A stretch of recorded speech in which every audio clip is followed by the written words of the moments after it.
everyone. Welcome. Thank you for coming out tonight. We are so glad to have Mikayla here to talk about her trip along the Pacific Crest Trail. An enormously long hike. How many of us have done through hikes in the past? Yeah, it's hard. It's really hard. So we're so stoked to hear about this impressive achievement. Thank you for coming out tonight. If you are into armchair travel, we now have a virtual reality machine, and on Tuesday you can sign up for a section to visit anywhere in the world using Google Maps and just like be there. So if you're into that, we're doing that program now. You can just ask at the desk.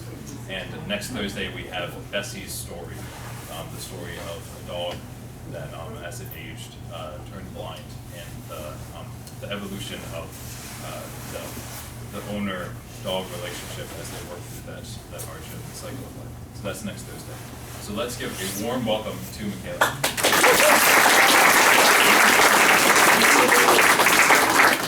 Hello everyone, thank you for coming tonight, and also thank you to the library for hosting this.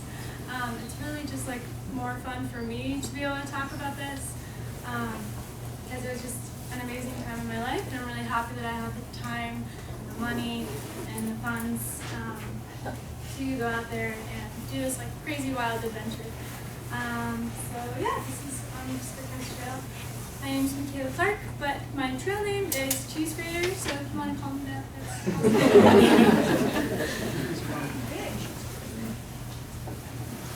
Okay, so all of these numbers have something to do with the trail. So I'm going to just start with a little like interaction with you guys. Does anyone know what any of these numbers actually mean? Yes? 2653 is the length of the trail. Yes, exactly. That's the number of miles from Campo, California to the border of the Canadian border. 3 states. 3 states, yeah. So it goes through California, Oregon, and Washington. What So 156 is the amount of time you thought about maybe stopping. I did it was once, and it was at the very beginning, actually. Took 202 days. No, it took 156 days. I started, I was close, yeah, April 17th, and I finished September 19th. Which year? Huh? Which year? This year? This past year, 2019. Yeah. So the 202 is, so this year the High Sierras got a boatload of snow. I don't know if anybody really kept track of that, but it was 202% of an average snow year, which like just to give you perspective, in 2017 it was another really high snow year, and they only got 190% of the average snowpack. So there was a lot of snow, and you'll get to see that. It was quite a time. Somebody said this, there's 6 national parks that the trail goes through. It goes through the Sequoia Kings Canyon National Park, Greater Lake, North Cascades, Yosemite, and Lassen, and then a couple others that are a lot less. And then 16 is the number of times you would have to hike Mount Everest for it to equal the elevation gain and descent of the That's pretty good. You guys are great. So here's a map. We also have the map at the back that you can definitely feel free to check out. The Pacific Crest Trail is one of a bunch of one of 11 national scenic trails in the U.S., which they become defined that basically just a trail, a long trail that has astounding beauty. So like the Appalachian Trail is another example, the Arizona Trail, the Pacific Northwest Trail, the Continental Divide, which the PCT, the CDT, and the AT all make up what's called the Triple Crown, and it's something that I'm aspiring to do. So yeah, there are a lot more trails out there than we realize. Yeah, 2,650 miles from Campo, California to the border, like literally to the border. And so something that's interesting is you have to apply to get a permit in order to start the trail. And so, for example, in 2018, there were 7,000 people who applied for a permit. And pretty much every year, there's 1,000 more people applying just to get the permit. So it's very competitive. You go online and you see your number, and then you just get to choose a day. So I got lucky, and I got a day that I really worked well with my schedule, worked well with the snowpack, and yeah. So Is that a starting day you're talking about? yeah, the permit for the start date. So the Appalachian Trail, you don't have to, you can just go out whenever you want and start. But this is a specific trail that you have to do that on. And of those 7,000, only 800 to 900 people actually start the trail, and then of those people, only 60% will actually complete the PCT, which is more than the Appalachian Trail, which is only a quarter of the percentage of people who finish the 18. And to be considered a through hike, technically, you would just have to hike it in a calendar year in one season, or in one full year. So 2019 is my You year. started where did you start? So I started down where they here. tell you to start, or do you decide where you want to start? There's a terminus, and there's a picture of that, where you specifically start. So yeah. When you said in the calendar year, that means you could stop for a week or two and get back on the trail. Yeah, exactly. So I did that. Yeah, you can take rests, but it took me a total of 5 months with all the resting. I think I'm gonna take questions at the end. If that's okay. All right, so this is just an example of spread of somebody's gear, and you can totally feel free to come up after and look at all of mine. But I just wanted to talk about a few specific things. So these are the shoes that I wore. These are the exact shoes I finished the trail in. Also, can everybody hear me? Yes, yeah, Okay. very well. Because I can't use a microphone. These are called the Ultra Lone Peaks. They have a lot of toe room. You get blisters no matter what at some point on the trail. But this is what I wore. I went through about 5 or 6 pairs. So you just have to get them along the way. And they're very important. Your feet are just like everything. This is Sawyer squeeze. So this is how I filtered my water. I basically just had the dirty water, it went through the filter, and then I had clean water. So it's actually very simple. But something you don't think about when you can just turn on the faucet and have rushing streams of water. These are baby wipes. Very important as well, you wouldn't think. But for instance, in the desert, I would just be covered in dirt by the end of the day, even halfway through the day.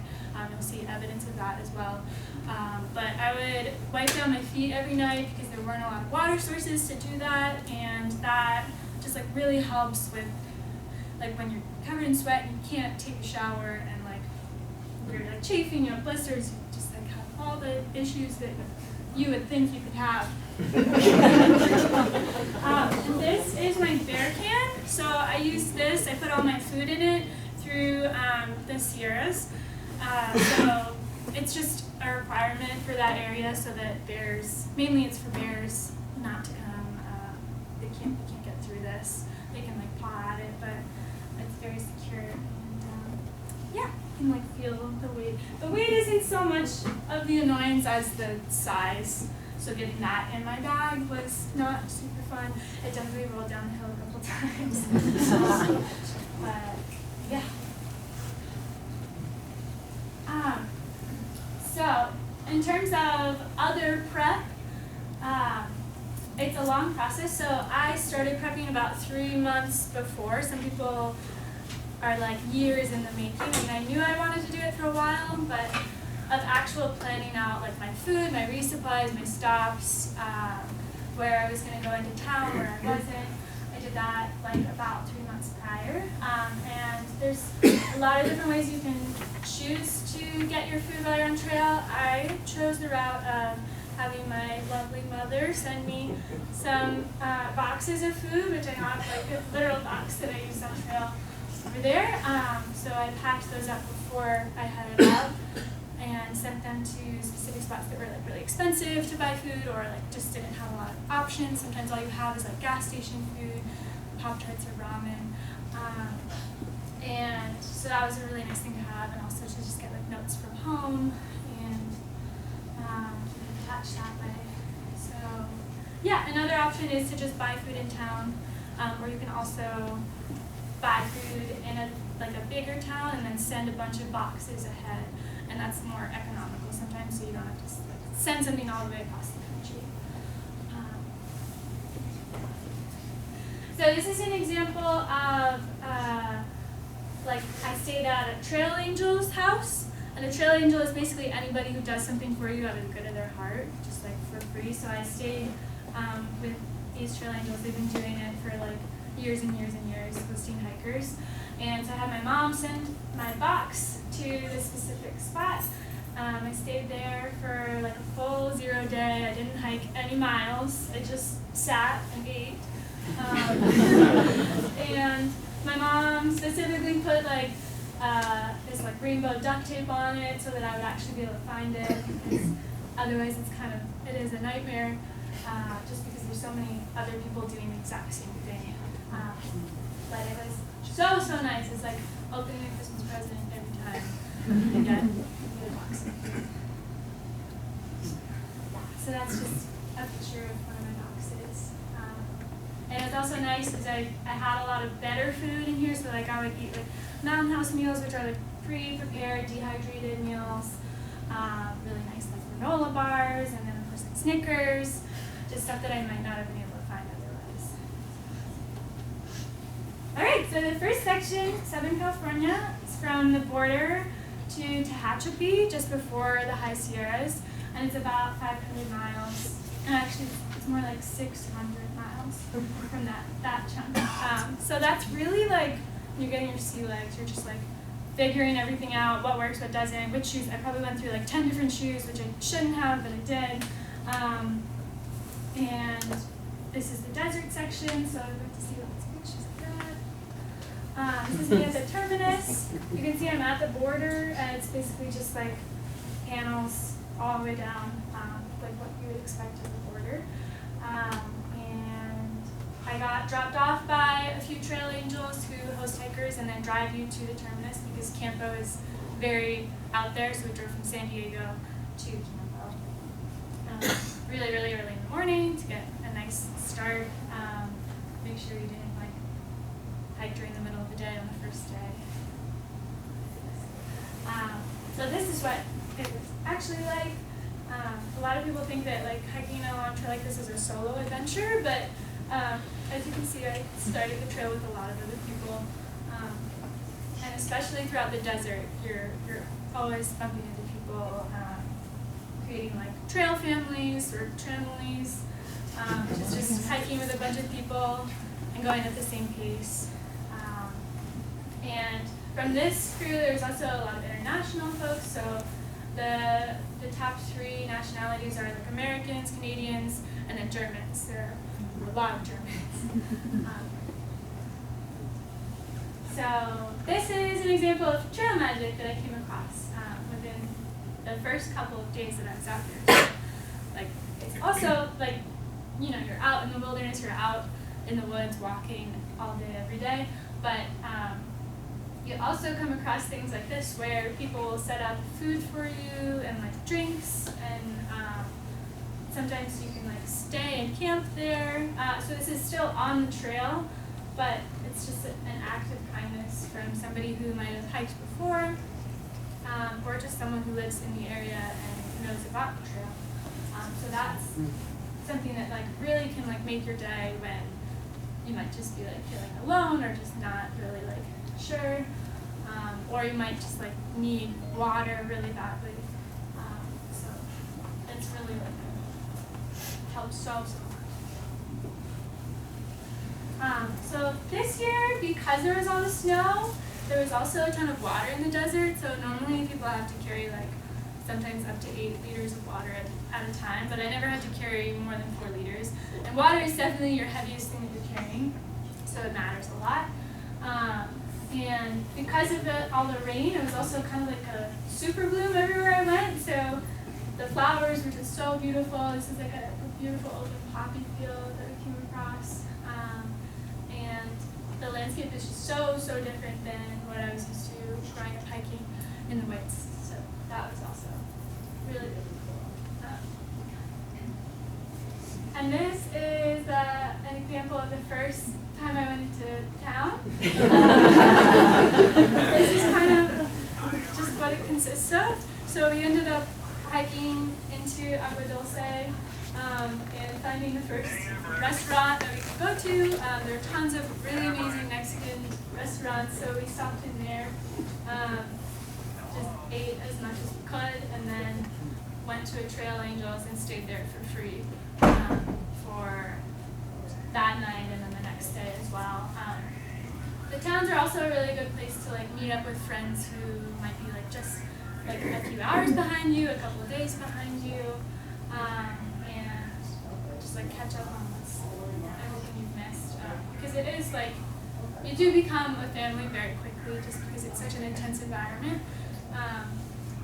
So yeah, because it's, I mean, we talk about all the time, it's like you're going to work with these people, you're like going home, like it's like every aspect of your life is a part of other people's ways. Are you a vegan? I'm not vegan, no. But I did meet some vegans on here. Yeah, town is also kind of stressful because you're so used to being like away from society, and then you come in and like all of a sudden there's just like people everywhere and like things you have to do. You have to fix your gear, you have to clean everything off, you have to like call home, and like that's great, but also like there are other things you just have to figure out, and it's a short, narrow amount of time. You have to get to the post office before it closes. So yeah, it also can be a stressful time. So another thing about food, I'll be talking a lot about food. This was really exciting. It wasn't really trail magic, I guess, but this is just a really well-known point on the PCT because McDonald's is only 0.4 miles away. Normally, I never eat fast food, like never, ever. But you're burning so many calories and just like really needing a lot all at once, like usually as cheap as possible too. So McDonald's and other fast food places are like okay to go to every once in a while and fuel up. So this was an exciting time. My friend Queso from Texas and my other friend, what was his name? He was from British Columbia. So really just people from all over the place. So the desert was also very unexpected because like it was beautiful in the beginning, but then we really started to hit some not so great weather. I was told that the desert was hot and dry, and then it rained a lot, it hailed, it snowed. It was just a wild year in general on the trail. So this is a day that normally people do this section of the trail at night because you're so exposed to the sun and the elements. But we did it during the middle of the day, and we were being chased by like a thunderstorm. I was wearing all the layers I could put on, and the wind was just like whipping at us. And we're also, you can't see it in this picture, but we're walking along the California aqueduct that transfers water to LA. So it's really weird too that we're walking like along this huge source of water that we can't actually access. It's just an interesting, weird phenomenon. Yeah, so that was the day that we went across the aqueduct. And this is, I used to have longer hair, I don't know if you noticed. I pretty soon realized that I was done with having long hair. It wasn't really that long, but I just didn't feel like I wanted it anymore. So at one of the places I stayed, they had clippers, and I just told my friend that I wanted to shave my head, and she did it for me. So that was a relief. I was more afraid that I was gonna like get sunburn or something, but like it was totally fine. It was a really good decision. Alright, so the next section, the one that we were all waiting for. There was so much anticipation and just like worry and people figuring out whether we wanted to like stay on trail or get off because of all the snow that we got. But we decided to go into the Sierras. We start in Kennedy Meadows, and from there on out you're carrying your bear can, your ice axe, your microspikes, like fully geared up and ready to go. Some people brought crampons, but I was fine with the little microspikes. And yeah, so this was our first big day. We summited Forester Pass, which is the highest point on the PCT. It's at 13,000 feet. And so that day we were definitely starting to feel the elevation, starting to feel like what it's like to be that much closer to the sun, and also what it's like to hike through slushy snow. So this morning we woke up at 2:30 in order to like hike across the snow while it was still solid, and to get up and over the pass. So that the passes can be really dangerous if you're on them during the middle of the day. There's like possibility of avalanches, or just like slipping and not feeling like confident with your feet. And this was also an interesting day because everyone else who were hiking around decided to also wake up super early because it was just a safer idea. So we ended up in kind of, it might be late. There was just a lot of people on it at the same time, so it was almost like a traffic jam, which was really, it's something. You'll get to see more of that. But yeah, it was just another weird example of like the trail not being what I expected. I thought that the Sierras I would just be like totally alone, and I wasn't in this instance. Yeah, so that was a picture of my pack at the beginning. It didn't look like that the whole time, but it was a little bit of a mess.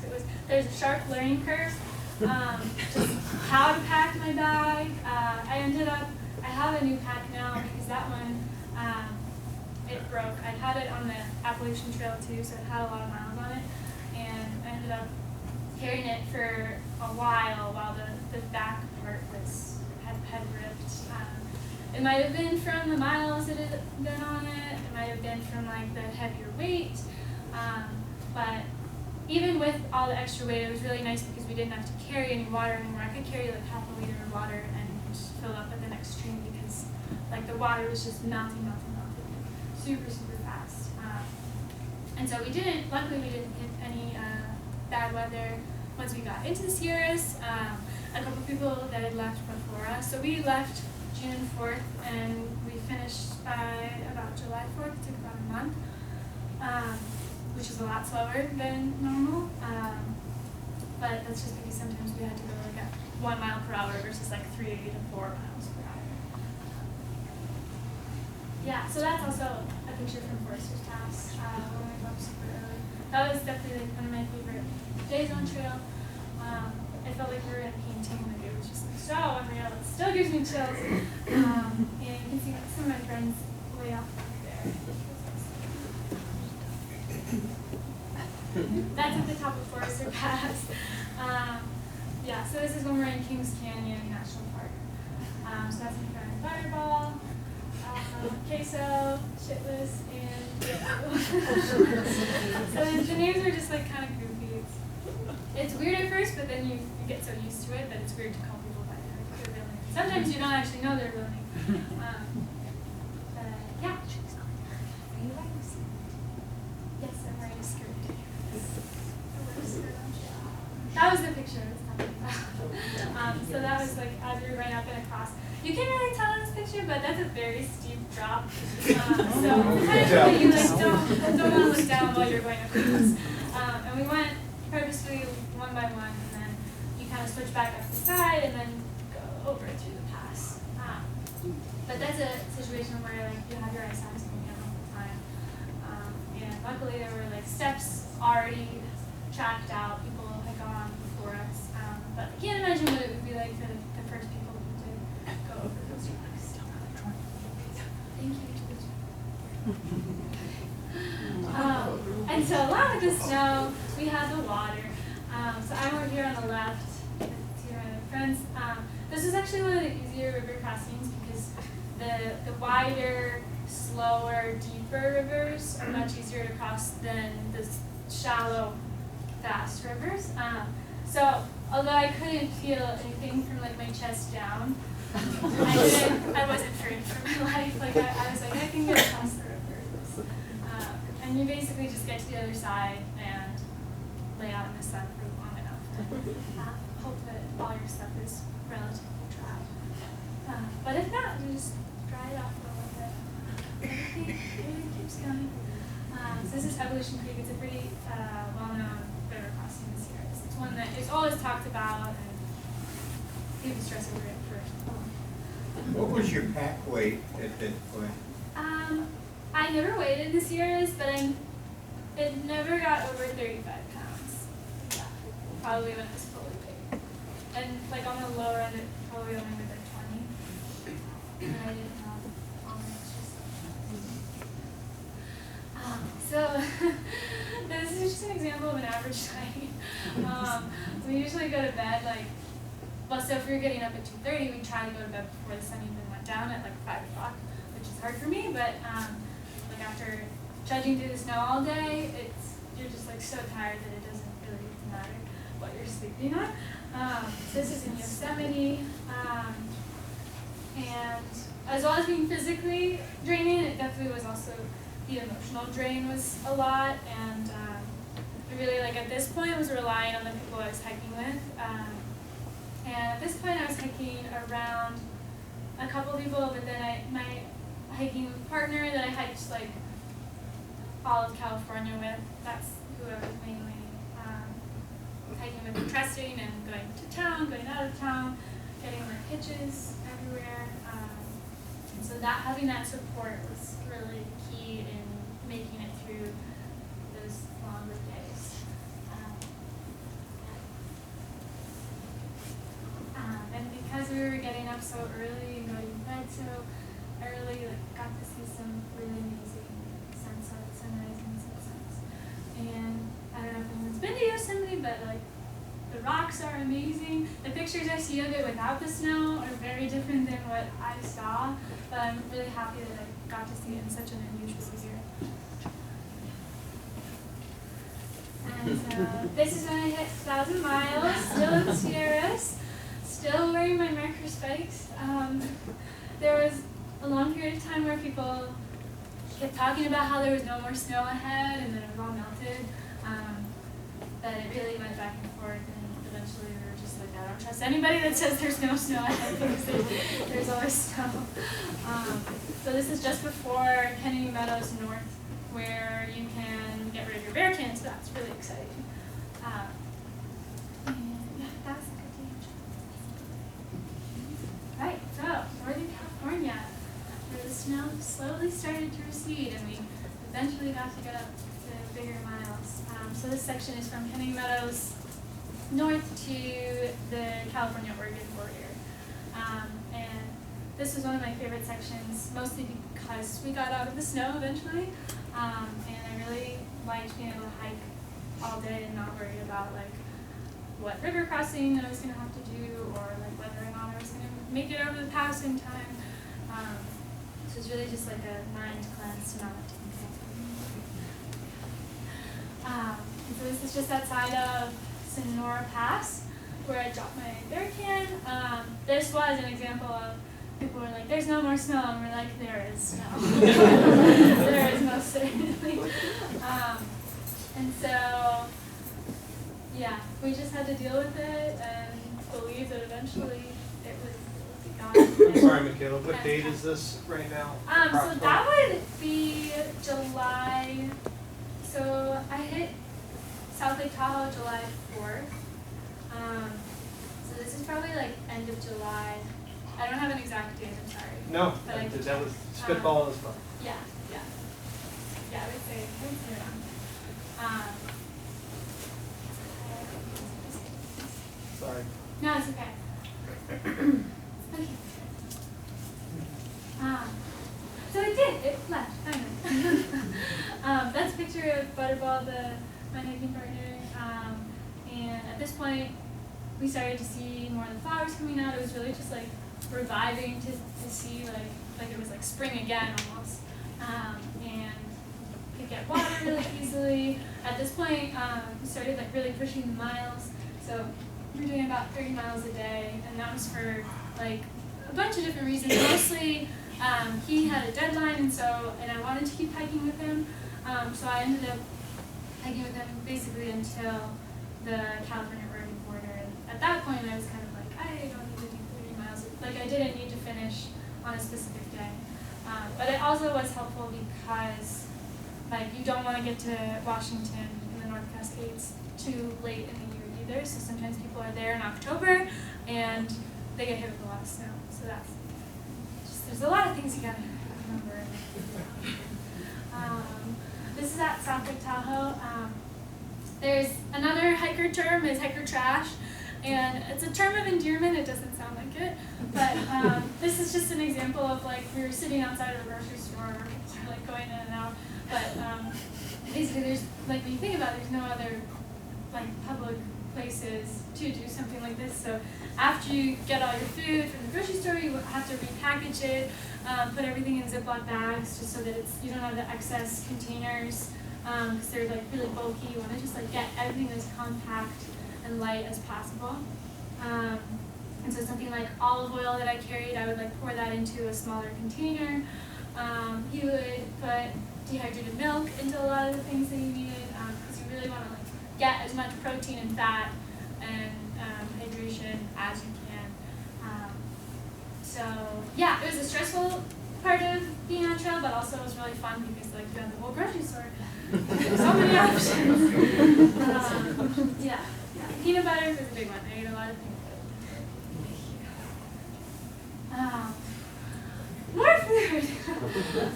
So this is actually at, not a trail angel per se, but we stayed at a church's, this was their recreation center, and they let hikers in and basically just fill up the gym and sleep on a consistently flat space for a night. And this was really great because I hadn't seen a lot of my friends in a while, and like some of them caught up to us, we caught up to other people. We just were like, we're gonna go to the grocery store, get a buffet of food, and like eat tubs of ice cream. So that was really like just like a good morale booster. Even though at the time I was only hiking with one or two other people consistently. So yeah, it's just a really amazing thing. Northern California, the flowers again, you can see. In the background you can see that there was a forest fire. So this past year, I got really lucky because we didn't hit any forest fires. It was a very unusual year. Sometimes people have to like get off trail and back on again, and sometimes have to hitch around fires. Sometimes people get off trail entirely because of like safety concerns. And I think it was like a couple years before my year, the terminus, like the Canadian border, was closed. So some people couldn't actually physically touch the terminus, which is like, I can't imagine what that would have been like, but I can imagine just like it's an awful time to have like spent 5 months and then not get to be at the very end.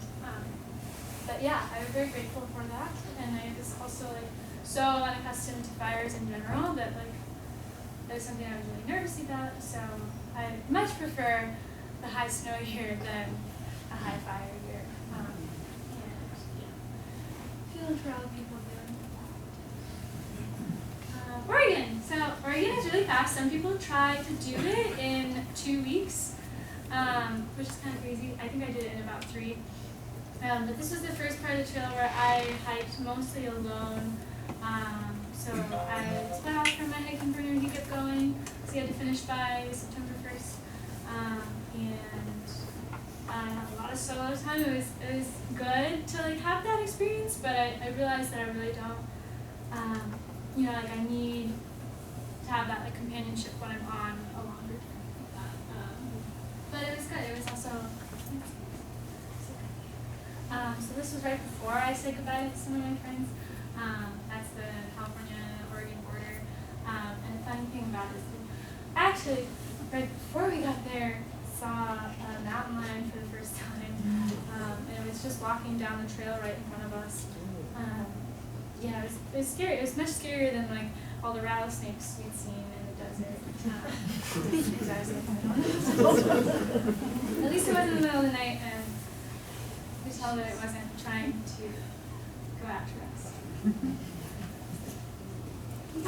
Baby wipes. This is why baby wipes are important. So that's just like what my feet would look like at the end of an average day. So the one on the left is the clean one.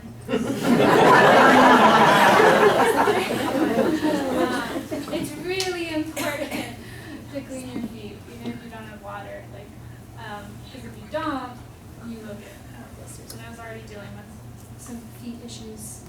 This late in the trail, it was still happening.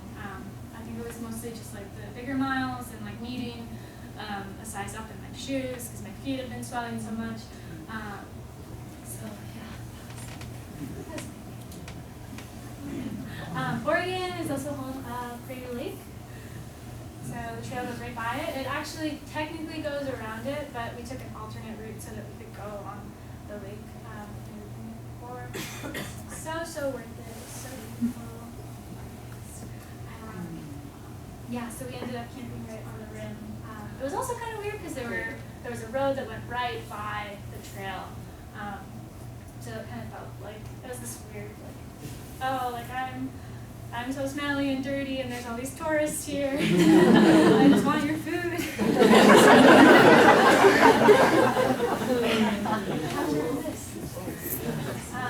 And so then, this is Mount Jefferson in Oregon. We started seeing some crazy mountains like this, still covered in snow. Like glaciers are so impressive. This was towards the end of the day on one of, like, it was just a long day by myself. Really hadn't seen a lot of people during this section too. Like I could go like a couple of days without seeing another thru hiker, which was weird. It doesn't happen very often. It's one path, but yeah. But then I found my friends. This is at Pacific Crest Trail Days, which happens at Cascade Locks, and it's where the Bridge of the Gods is. If you've ever heard of that. If you've seen Wilds, you would know. But yeah, this was when I took a week and a half off, just due to some injuries. So I went to Portland, Oregon, which is really super close. And then I came back for trail days and met up with a ton of my friends that I really hadn't seen in a very long time. So yeah, and none of us knew each other before we started. One's from Australia, a lot are from Seattle, Vancouver, Michigan, Seattle as well, and then San Diego. Then I finally entered Washington, the final state, also around 500 miles. This is a picture from the Goat Rocks Wilderness. It's in southern Washington. So this is really exciting because Oregon got really repetitive, and it was actually very flat and kind of boring in terms of like what you're looking at. So this was just like amazing, incredible to see again. And we had some like really good weather, but basically like went through Goat Rocks in about a day, and then we're back into the trees. And so like basically the first half of Washington, which Washington's about 500 to 600 miles as well. We had good weather, and then the weather window kind of changed, and it started raining a lot. It was like a cold Washington rain, one that you would expect. And luckily, I had gotten, my aunt and uncle live in Seattle, and they came out like every chance they could, met me at every road crossing with like food, brought me a brand new raincoat. So without that raincoat, don't know if I would have made it. And this is my friend Dictionary from Germany. So I finished the trail with her. And this was 30 miles from the border. We got some snow. We got a lot of snow, more than I wanted. And this is a scary morning because I woke up and I left before my friends had. And I used a tracking device on my phone, but it wasn't calculating exactly where I was. So like without paper maps, which you should always have paper maps, but I didn't at this point. I was like, I'm 30 miles from the border, I'm so close. It got difficult to find the trail, and I realized, okay, this is how, this is why people are not in Washington and in our Cascades like in September, basically. This was probably like September 15th. But I got into the road, which like there's basically 30 miles before is the last road you'll cross, and after that you're really like on your own. You either get to the border and then hike the 8 miles into Canada to get to civilization, or you have to go back and hopefully find a ride out of there. But getting rides to and from are very difficult in this, really all of Washington. But this is the end. I made it. The last banjo luckily was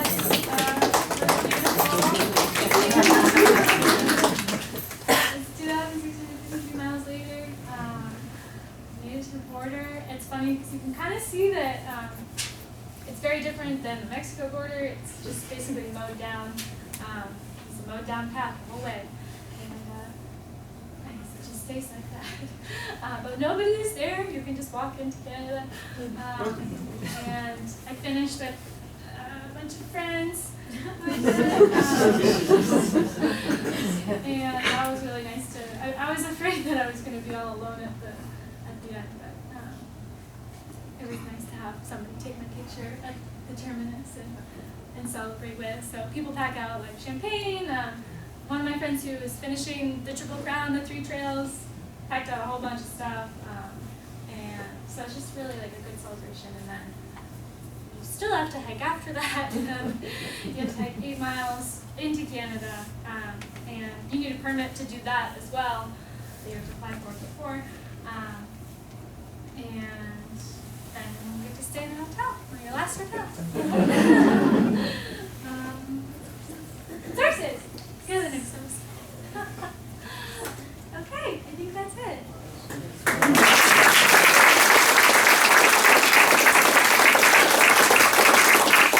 There's a million other things I could tell you about this. It's really like something I could also talk about for hours now. I don't know how long it is, but there's some questions. Yes. How did you get your trail name? Cheese grater. Well, the short answer is I carried a cheese grater to grate my cheese when I was eating. The long answer is a little gross. I had like in the beginning of the trail, my feet they kind of like started looking cheesy, like they were a little holy, just like around my heel, and so I got the name cheese grater. There are a couple other similar. There was a Swiss cheese.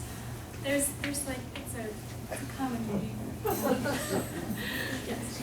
I noticed that there you have regular trail, but there's no trail in the snow. How did you know? Yeah, that's a good question. So I had my GPS. That was really the only way. Otherwise, I don't have any navigational skills. But that, like, if I had orienteering knowledge, that would be the only way that I would know where I was going. There's also, I mean, for a while through the Sierras, you could just follow where everybody else had gone, and then there were fewer and fewer and fewer people. So you really had to like be looking at your phone to see like, oh, I'm here, and oh, I have to like walk 20 feet that way, and the trail's actually going that direction and stuff. And how did you keep your phone charged? So I had a battery pack. I have this little. It's called Anchor. So I would just plug my phone in with this when it had used up all its battery. But I mostly just kept my phone on airplane mode and took pictures when I felt like I needed to. But other than that, I just didn't use it. I would just like turn it off at night and then wake up when the sun comes up. Yes. Kaylee, you staying in touch with your friends from the trail? Yeah, I am. Yeah. Hopefully I'll have a reunion. We are very scattered, but yeah, I do. That's one of the biggest things. Like, people struggle with after trail is like post-trail depression, just because you're so like, you've been outside every moment of your life, and then you get back to like normal life, you're inside, you have a job, like, there's nothing wrong with that, but it's just very different. So having that connection to people who are going through a similar thing is very, very important. What sorts of things did you do to prep physically? Good question. I in general, like I can't not be doing something like exercise-wise, so I was rock climbing a lot at the time, which I mean like works your legs mostly, and I run every once in a while, but I'm really more of a walker. So things like that I would do. I didn't do a ton of physical prep because a lot of that you won't get until you're on trail. Like you can't simulate through hiking in like your normal everyday life until you're. So you weren't doing a program in the gym or No. lifting? No. Yeah, I mean I might try to like carry more weight in my backpack, just carry a lot of water or something. But and having done it through hike before, I felt like I knew where my body was at and what I needed to do. Yeah. Mostly just like eat as much as I could. Because people lose weight on trail. So. Did you? lose weight? I probably gained weight because of like muscle. Most women stay about the same. A lot of men lose a lot of weight, a more unhealthy weight because they can lose more weight than women. It's just like how our bodies. Yeah. Oh, I just want to know, when you went to, you got to the state of Washington, Yeah. you said you had the bear thing when you went through, like, Bear the bear pen through California, right? Yeah. And you said you got rid of it. Yes. But I remember when I was in the state of Washington, they had grizzly bears, so I was wondering, why would Yeah. you get rid of your bear thing? Yeah. Did you have any grizzly Yeah. bears on the trail? They're fewer and fewer. We really would only see them in like northern Washington. Right. And at that point we're like so spread out. It's more when there's like a higher concentration of people staying in one like campsite at night. So I think that mitigates it, and then yeah, I mean it's still safer to be like using a bear hang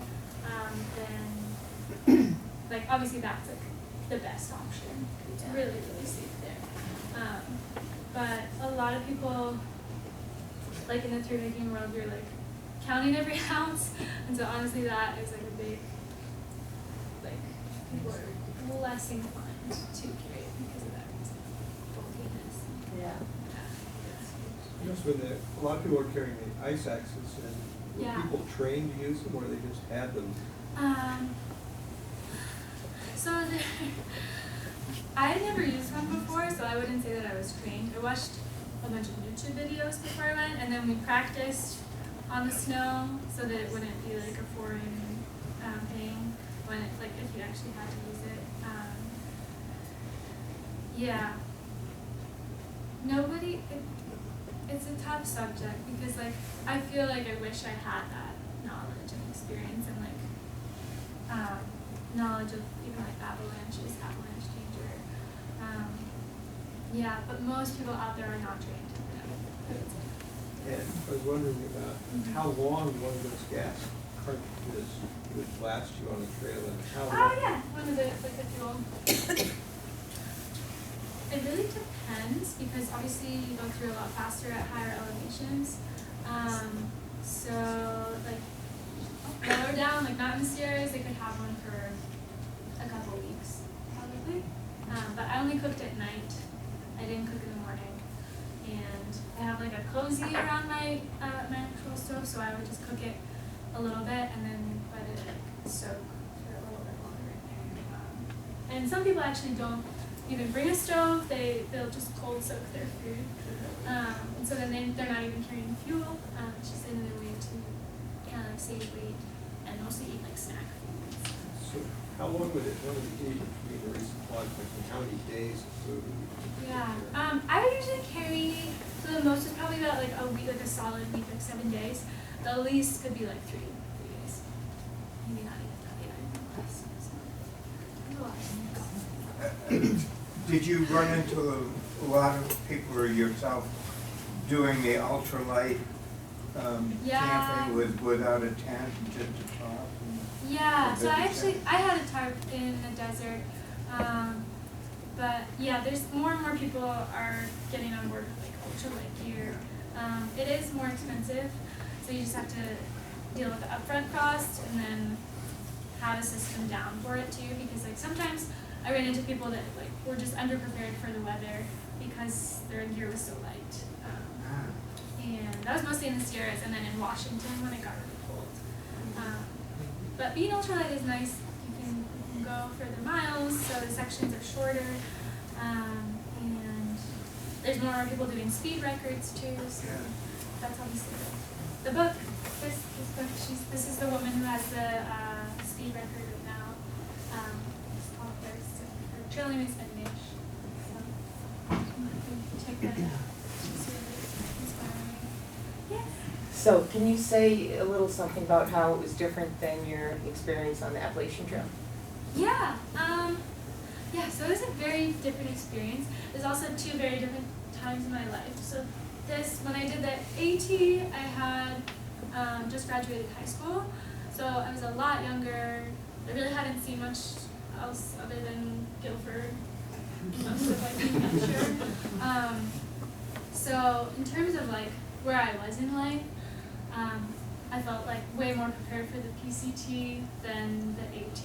I'm like still so happy that I did the Appalachian Trail, but it was just it took a lot longer to get into like a groove, whereas it was just more comfortable on the PCT. And then in terms of terrain, obviously they're very, very different trails. And people always ask like which trail is harder. I would say that the Appalachian Trail is harder, just because the elevation, so like the PCT, it's graded for horseback riders, so the grade never gets to be like super steep, like when you're climbing like Mount Washington or something like that. It sometimes just like felt like a highway compared to some of like, the rocky mountains you get in New Hampshire and Maine. How many bears did you see? I saw most of the bears in Northern California. I saw a cub. I saw two bears total. Not a lot of bears. Yeah. Mm-hmm. And they were both brown bears, so no grizzlies. I didn't run into anybody who saw a grizzly bear. I know you said you saw a lot of hikers along the way. What period of time were you by yourself, say? Was it a couple of days, a week? So the section in Oregon, 3 weeks. That's probably 3 weeks. I saw other 3 hikers, but I wasn't hiking with anybody. Like, Okay. I was camping alone some of the nights. Yeah, so that was the longest section of time. Yeah. But it's like hard to decide which I like better. Because sometimes it felt stifling being like camping with like 10 other people every night, versus being alone. But yeah, trying to get over the fear of camping alone. So I have my tarp all through the desert. It's just a flat sheet. And then when I had my tent, I would cowboy camp a lot. So just like just totally in the open. Basically until the bugs started getting bad and it started raining. So that was around Oregon and on. I just slept in my tent. But it was nice how much I got to sleep not in a tent, compared to the AT. I was in a tent every night just because like you never know when it's gonna rain, and the PCT is so dry that Did you manage to stay healthy all the time? I was a lot healthier on the PCT than when I did the AT, just because I tried to like focus in on my diet more, because it's really easy to just eat like really sugary, high calorie foods. Like you want the calories, but you can't really sustain yourself on Snickers and sugar. Like eat as much as you want to. So I think you definitely hit a point of like exhausting your body, where like you can only like fully recover from like if you take like a week off. So that's why that week off was like really like I needed that after having come like 2,000 miles. it's just hard to keep. Okay, how about your self-defense concerns when you are camping alone? What other did you do about people? that? Is that what you mean, like self-defense? Anything that you might need to defend yourself. Yeah. Are you asking what did I prepare? Yeah. So the only thing I had on me, I guess I had.